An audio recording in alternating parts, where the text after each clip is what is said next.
마태복음 오늘 부분은 13절, 5장 13절부터 20절까지 적었습니다. 찾으셨는 줄로 알고 마태복음 5장 13절로부터 20절까지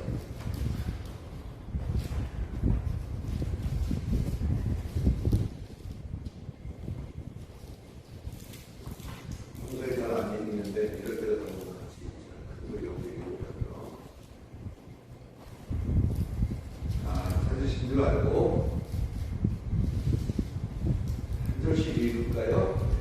13절 제가 읽겠습니다.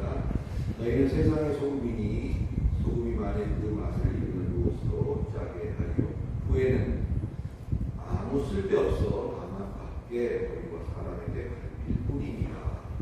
너희는 세상의 지치라 산에 있는 동네가 신들의 짓을 보여주시며 사람이 등불을 켜서 말을 안 해주지 아니하고 등경 위에 이러므로 집안 모든 사람에게 비치니라. 네가 이제 너희 빛이 사람을 비치게 하여 그들로 너희 속한 현실을 보고 하늘에 계신 너희 아버지께 영광을 돌리리라. 내가 율법이나 선지자나 폐하러 온 줄로 생각하지 마. 폐하러 온 것이 아니요 완전하게 하려 함이로다. 진실로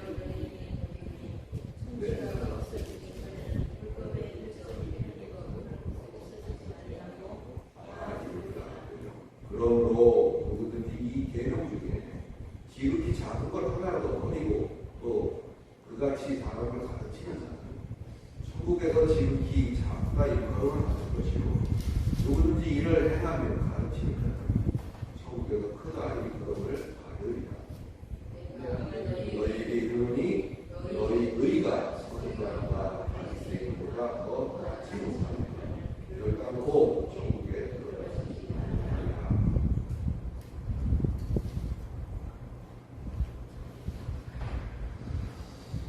오늘은 순서적으로 보면 세상의 빛에 대해서 살펴보려고 합니다. 지난 시간에 우리가 다뤘던 소금과 오늘 이 빛은 대부분 거의 짝을 입어서 이렇게 다루고 이렇게 하는 부분이 있습니다. 그래서 지난주에 했던 것이 오늘도 다소 중복적으로 이렇게 언급이 될 수도 있겠지만 우리가 한번 그런 것을 전제로 한번 살펴보도록 하겠습니다.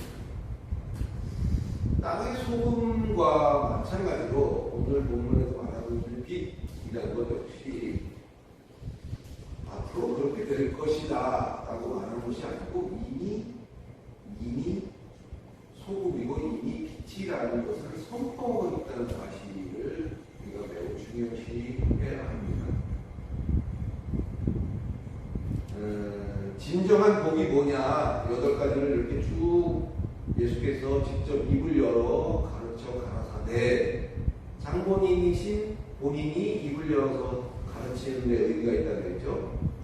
누구 입을 통해서 전해 들었고 또 그 사람의 입을 통해서 또 전해 들었고 그 아들의 아들이 또 한 말을 그 아들이 전해 들었고 이렇게 해서 전승되어 내려온 그 율법과 어떤 그런 법과 뭐 이런 것들에 대해서 가다가 보니까 원래 의도는 그게 아니었는데 나중에 이상하게 그것이 이해되어지는 경우가 허다했기 때문에 장본인인 예수가 직접 입을 열어서 그건 이거고 이건 저거고 이렇게 얘기하는 것의 의미는 상당히 큰 거죠.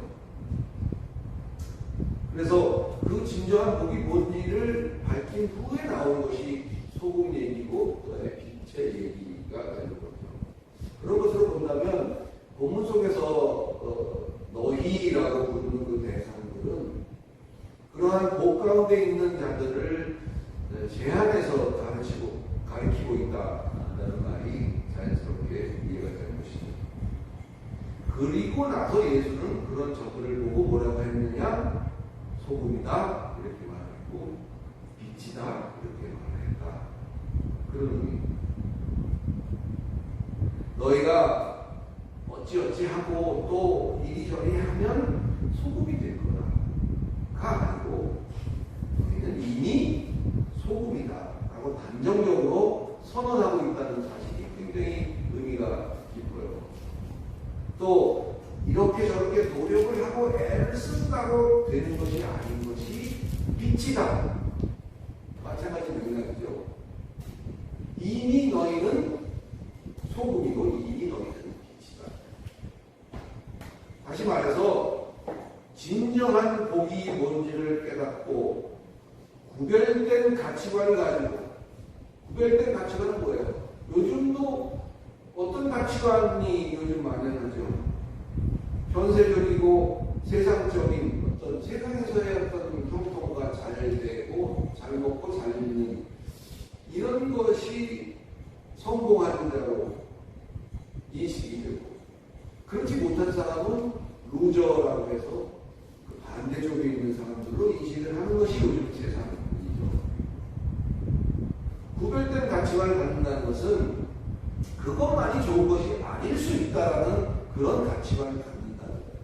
그런 가치관을 가지고서 예수로 말미암아 애통하며 예수로 말미암아 욕먹고 핍박받는 조금 더 내세적인, 지금보다는 다음 내세적인 가치관을 가진 그들이 바로 소금이고 빛이라는 것을 오늘 본문이 말해주고 있다는 사실을 우리가 기억을 해야 됩니다. 한번 따라할까요? 나는 예수를 믿는 이상 이미 소금이다. 이미 빛이다. 그러면 별로 이렇게 기쁜 표정이 아니신 것 같아요. 여러분은 이미 여러분이 예수를 믿는 이상은 소금이신 거예요. 예수를 믿는 이상은 여러분은 빛입니다. 어떻게 해야 빛이 될까? 어떻게 해야 소금이 될까? 그런 부분이 아니라는 거예요. 근데 대부분은 어떻게 하면 소금이 될지, 어떻게 하면 빛이 될지를 가르치고 강요하고 있는 것이 우리들에게 짐을 더해주는 그런 꼴이 되고 있는 거겠죠. 노력하고 애써서 되는 것이 아닌 것이요. 사실상 우리가 이 진정한 복의 의미를 알고 그런 복을 추구하며 살고 있다면 저와 여러분은 이미 소금이고 빛이다. 이런 것을 자랑하셔도 돼요. 근데 거기 한 가지 전제가 있다면 뭘까요? 예수로 말미암아 구원을 받았다는 사실을, 또 그 사실을 그저 믿으면 되는 거예요. 그것으로 그 모든 것들이 다 무리가 되는 것이죠. 소금의 특성이 지난주에 얘기했습니다만, 소금의 특성은 여러분 어떨 때 소금을 넣죠? 뭐 요리할 때도 소금을 넣죠. 그 다음에 썩지 않게 할 때도 소금을 집어넣고, 소금이 여러모로 쓰임이 있어요. 또 습기를, 요즘 같은 날씨에 습기를 제거하는 데도 소금이 쓰이죠. 소금을 이렇게 그래서 담아놓으면 물기를 빨아들여서 주변에 뽀송뽀송해지는 그런 효과를 낼 수 있고, 또 얘기를 한다면 겨울에 눈이 와서 미끄러울 때 소금을, 염화칼슘이라는 게 일종의 소금이거든요. 그런 걸 뿌려놓으면 수분을 빨아들여서 눈이 녹기 때문에 미끄럽지 않게 되는 그런 효과를 얻을 수 있는, 그 소금이 얼마나 필요한 것이고 요긴하게 사용되는 것인가는 말을 하지 않아도 이미 여러분들이 알고 계십니다. 소금이라는 게 특징이 이러하니까 이것은 곧 그리스도인의, 기독교인의 갖고 있는 특성하고 딱 맞아떨어진다. 따라서 우리 기독교인들이 제 역할을 해야만 세상이 부패되지 않고 세상이 맛깔스러운 안만한 곳이 될 것이다.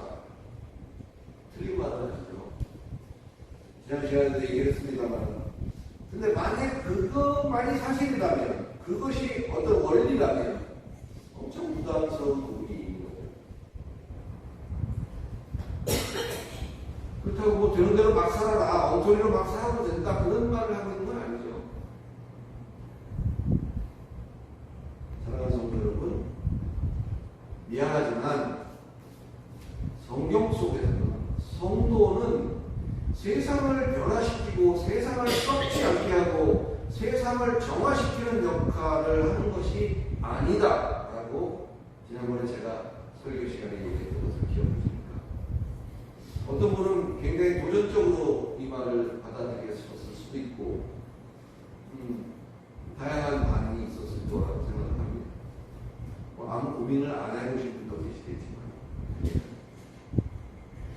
세상이라는 것은 말이죠, 처음부터 이미 부패되어져 가고 후패되어져 가도록 설정되어 있다는 사실을 우리는 기억해야 됩니다.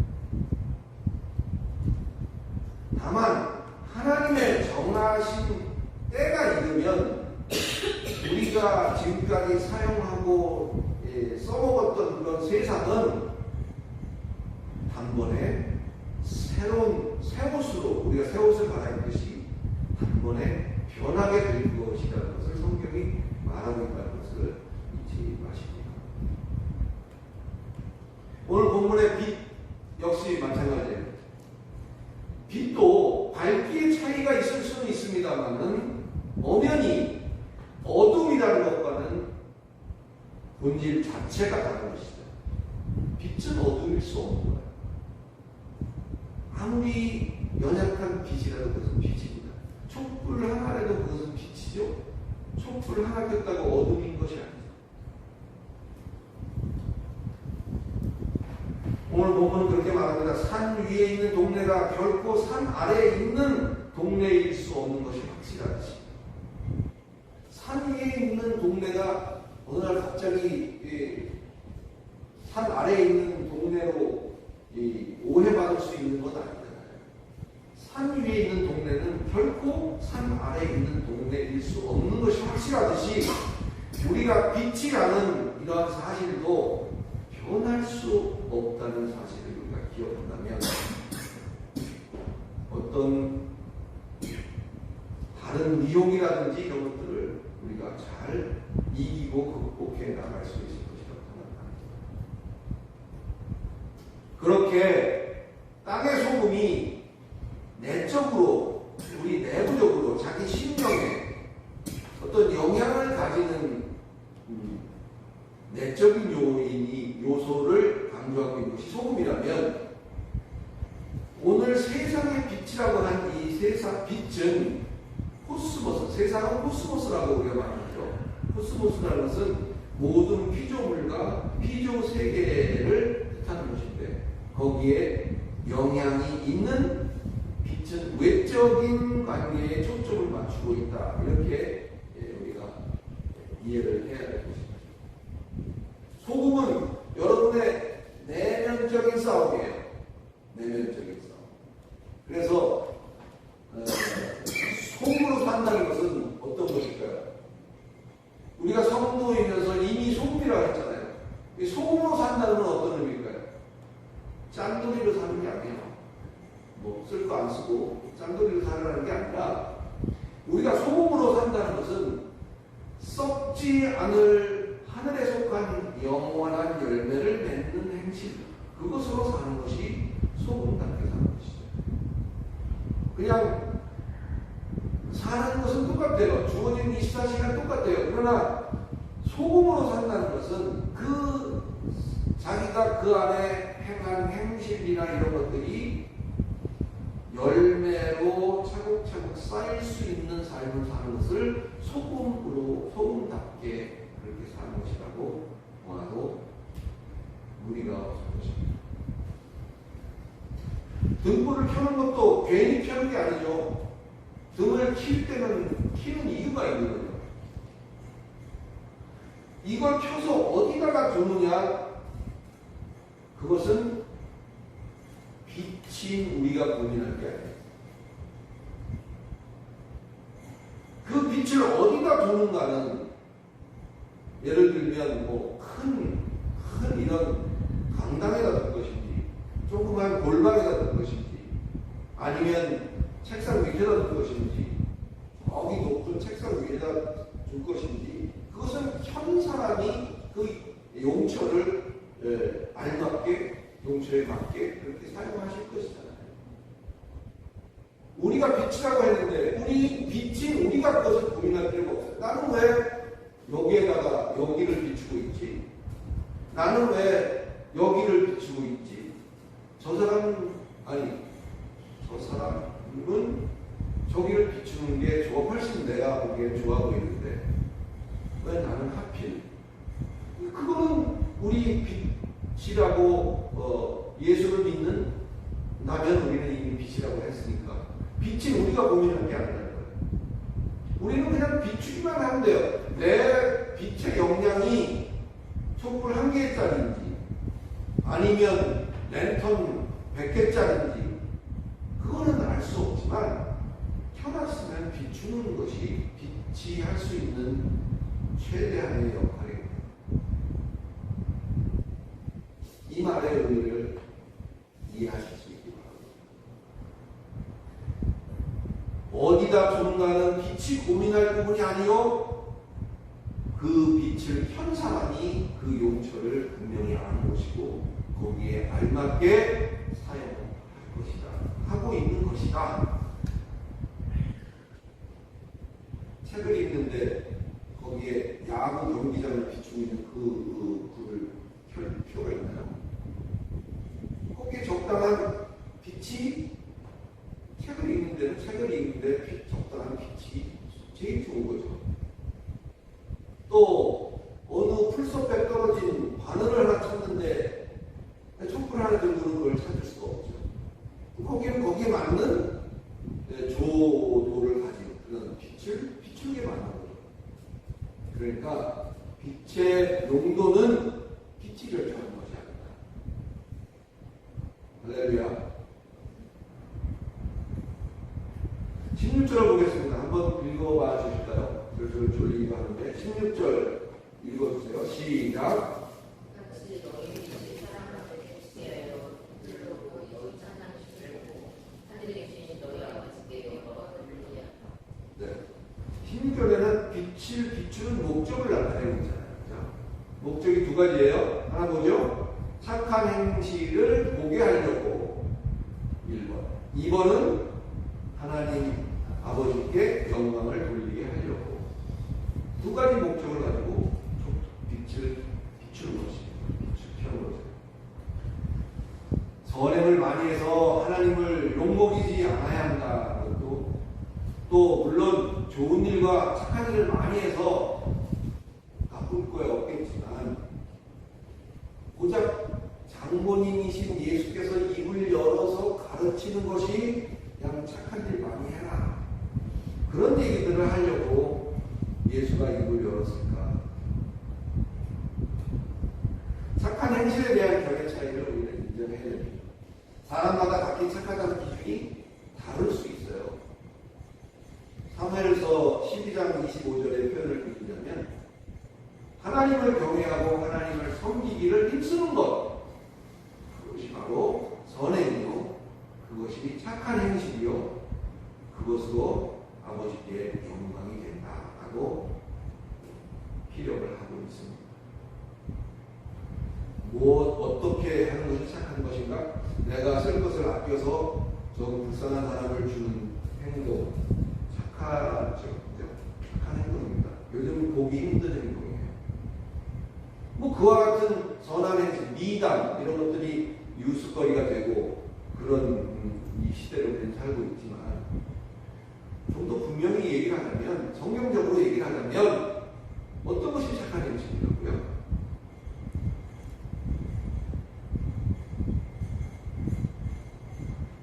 하나님을 경외하고 하나님을 섬기기를 힘쓰는 그것이 착한 행실이다. 할렐루야. 말씀을 정리해 보겠습니다. 무엇보다도 중요한 것은 되고 빛이 되려고 노력하는 것이 아니라, 만약에 그렇게 노력을 해야 한다면 그건 다시 말하면 자기의 남다른 노력과 자기의 남다른 의로움이 거기에 개입되어야 한다는 이야기인데, 그렇다면 과연 인간으로서 그걸 감당할 인간이 몇이나 되겠어요? 개 중에 아주 없진 않을 거예요. 있긴 있을 거예요. 그러나 대부분의 사람들이 그러지 못하죠. 그런 노력을 어떻게 감당을 하겠냐. 그저 우리가 해야 될 것은 너무나 간단해요. 저와 여러분이 해야 될 것은 정말 내가 예수를 따라 함께 갈 수 있는 신앙이 있는가? 이것의 문제인 것을 얘들아 아시기를 예수 그리스도의 이름으로 축원합니다. 그게 중요한 거예요. 나는 내가 예수를 따라 함께 갈 수 있는 신앙에 도달했는가? 아니면 예수는 믿어야 되는 걸 알겠는데 조금 그거보다 더 급한 일이 생기고 조금 더 그거보다 중요한 일이 생긴다면 또 순위가 바뀔 수도 있는, 뭐 그럴 수 있어요. 그러나 그것이 그 전체적인 신앙의 색깔을, 그런 신앙의 색깔을 가지고 있다면 한번 좀 고민을 해봐야 될 그런 필요성이 있다는 사실을 이 시간에 여러분에게 알려드립니다. 이러한 사실이 점검되고 확인될 때에 내가 소금이라는 것과 내가 빛이라는 것은 나의 특권이 됩니다. 그래서 나의 영원한 열매가 되고 영광으로 연락될 수 있다는 사실을 우리가 믿고 우리가 일상 속에서 매 순간마다 이것을 적용해서 사는 그런 복된 자들이 되시기를 다시 한번 축원합니다.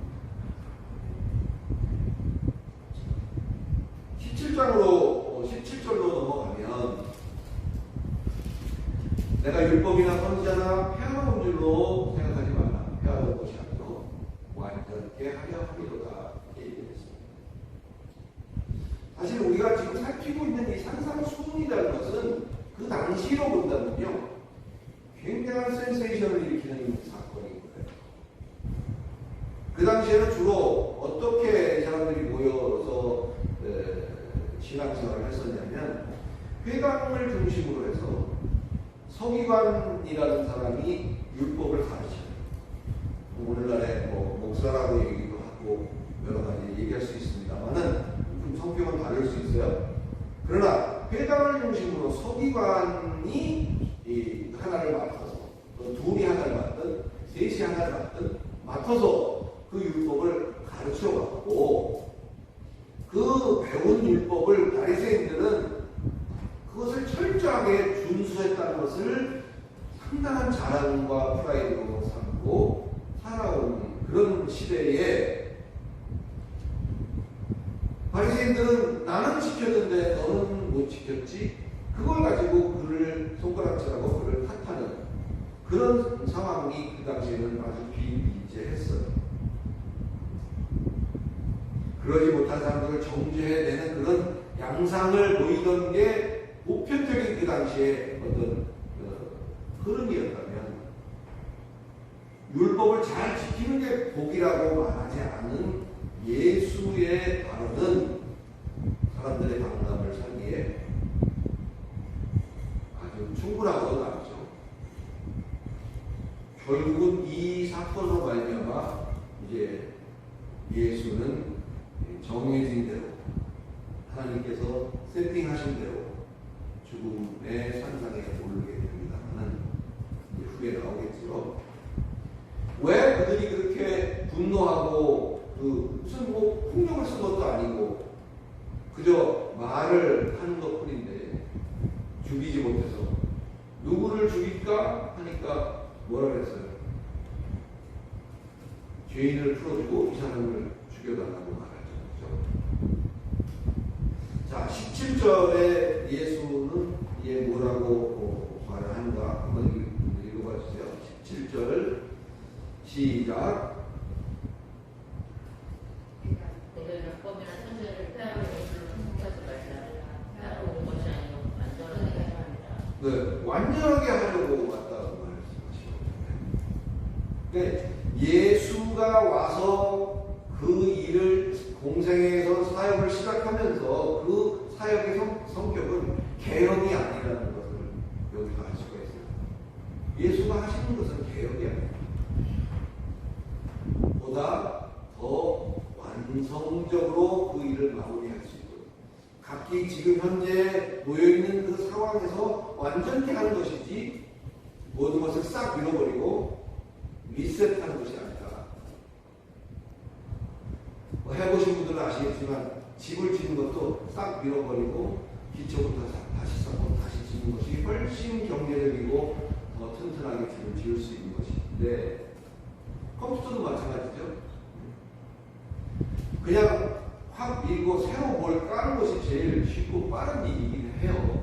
그러나 그런 방법을 택하지 않는 것이 없다는 것을 우리가 기억해야 됩니다. 18절을 읽어보면 어떤 느낌이 드십니까? 진실로 너희 이름이 천지가 없어지기 전에는 율법의 1.1획이라도 반드시 없어지지 아니하고 다 이루리라. 예수가 뭔가를 장담하고 맹세하는 것처럼 보이죠. 천지를 걸고 이루어질 것이다 라는 것을 맹세하는 것처럼 보이지만 그게 아닙니다. 정해진 기간 안에 지금껏 해왔던 이 모든 것들이 전부 완성된다라는 의미를 그 안에 갖고 있다는 사실을 볼 수 있습니다. 문제는 예수 때문에, 예수 무슨 얘기를 했죠? 율법을 중요하게 여기지 않는 것처럼 보이는 그 예수 때문에 과연 지금 우리가 행해왔던 수백 년을, 수천 년을 이어서 해왔던 이 율법이 어떻게 될 것이냐, 이루어질 것이냐 아니냐, 이것에 관심을 두고 있는 것이 아니고, 율법은 반드시 지켜야 하고 이루어질 것이지만 얼마나 완성도 있게 이루어질 것이냐에 우리가 주목을 해야 한다는 것을 이 부분이 말해주고 있습니다. 17절에 율법과 선지자라는 것은, 율법으로 대변되는 것은 오경입니다. 모세 오경이 율법으로 대변되는 것이고, 선지자로 대변되는 것은 그 외의 모든 기록. 그래서 율법과 선지자라는 이 말은 당시에 구약이라는 표현은 없었습니다만은 그 당시에 전승되어져 내려온 그런 성경 그 전체를 말하는 것이고 그 전체를 향한 약속이다. 즉 하나님의 약속을 거기 보면 이런 내용들이 나오죠. 제가 빨리 읽겠습니다. 19절이군요. 그러므로 누구든지 이 계명 중에 지극히 작은 것 하나라도 버리고 또 그같이 사람을 가르치는 자는 천국에서 지극히 가까이 거름을 받을 것이요. 누구든지 이를 거기다가 그대로 이런 말을 붙이고 누구든지 이를 그대로 행하며 가르치는 자는 천국에서 크다 일컬음을 받을 것이다. 내가 너에게 이르노니 너희 의가 서기관과 바리새인보다 갖지 못하면 결단코 천국에 들어가지 못하리라.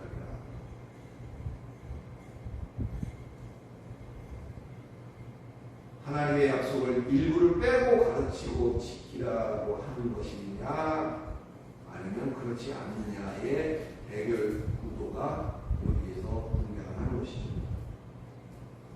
여러분이 만약에 뺀다면 어떤 걸 빼주셨어요? 겁나고 두렵고 힘들고 고생스러운 그런 것들을 기피하고 싶지 않으세요? 그런 것들 좀 덜 하거나 빼거나. 예수를 믿으면 그 믿는 순간부터 엄청 힘들어요. 이렇게 얘기하고 가르치면 누가 믿겠어요? 그러니까 좋은 것만 먼저 앞에 놔야 되죠. 예수를 믿으면 이런 이점이 있고, 예수를 믿으면 이런 게 좋아지고, 그냥 또 좋게 되고, 이런 얘기를 앞에 내세우면 사람들이 혹해서 예수를 믿게 될 수도 있습니다. 매끄럽고 폼나고 편한 것만 가르치고 그것을 지킨다면 그거는 아버지 나라에서 결코 크다 여김을 받을 수 없다는 것이 예수께서 말씀하는 부분이죠. 그러나 성도 여러분, 하나님의 계명을, 하나님의 언약을 고스란히 받아들이고 지켜내는 것이 이 시대의 참 믿음이고 신앙이라는 것을 잊지 마시기를 그리스도 예수 이름으로 간절히 축원합니다. 그게 참 가오입니다. 참 신앙입니다. 하나님께 복받아서 잘 사는 게 뭐가 나쁘냐? 하나님께 복받아서 세상에서 주의 일을 많이 하고 뭔가 좀 거기서 누리는 그게 뭐가 나쁘냐라고 말했다고 합니다. 지금 우리가 살고 있는 여기서는 세계 최대를 표방하는 큰자 같은 이런 류들이 천국에서는 어쩔 수 있다고요? 천국에서는 오히려 지극히 작은 자가 될 수도 있다는 사실을, 그런 충격적인 얘기를 예수가 지금 하고 있다는 사실입니다. 이러한 물질 만능의 가치관이 만연하는 세상에 우리는 한켠에 비집고 한켠에 발을 믿고 거기에 더우살이를 하고 있어요. 세상에 우리는 더우살이를 하고 있는 거예요. 세상이 여러분 것이 아닙니다. 세상에 낑겨 있는 거예요. 왜? 거기다 두셨습니다. 우리는 그와 같은 가치관이 호도되어지고 보다 더 상위의 가치관이 있음에도 불구하고 그것을 추구하지 않는 세상이라는 곳에 우리가 한켠에서 살고 있지만 꿋꿋이 그리고 분연히 우리 온전한 신앙으로 세워져 가십니다. 저와 여러분이 되시기를 예수 그리스도의 이름으로 다시 한번 축원합니다. 그게 바로 여기 앉아있는 여러분.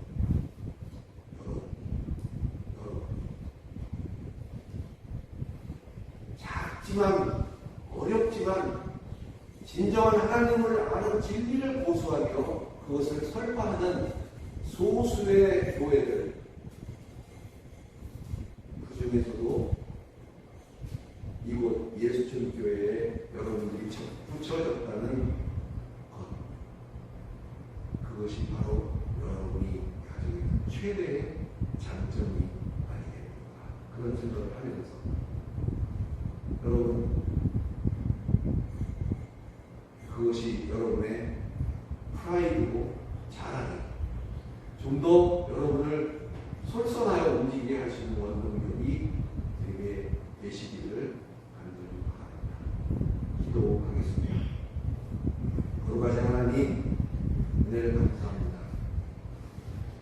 진정한 복의 의미를 우리는 세상에서 우리가 편리한 대로 생각을 하고 또 그런가 하여 그렇게 지키며 살아왔지만, 아니 우리뿐이 아니라 그 당시 시대를 살았던 바리새인과 또 서기관들과 많은 그 신자들이 그와 같은 생각을 가지고 살았겠죠. 그러나 그거만이 능사가 아니고 참된 복이라는 것이 이제 바로 이것이다 하고 얘기했을 때 그것이 깨달아지고 그것이 믿어지는 그들이 바로 소금이고 빛이라는 사실을 오늘 예수는 우리에게 이 일을 통해서 알게 하십니다.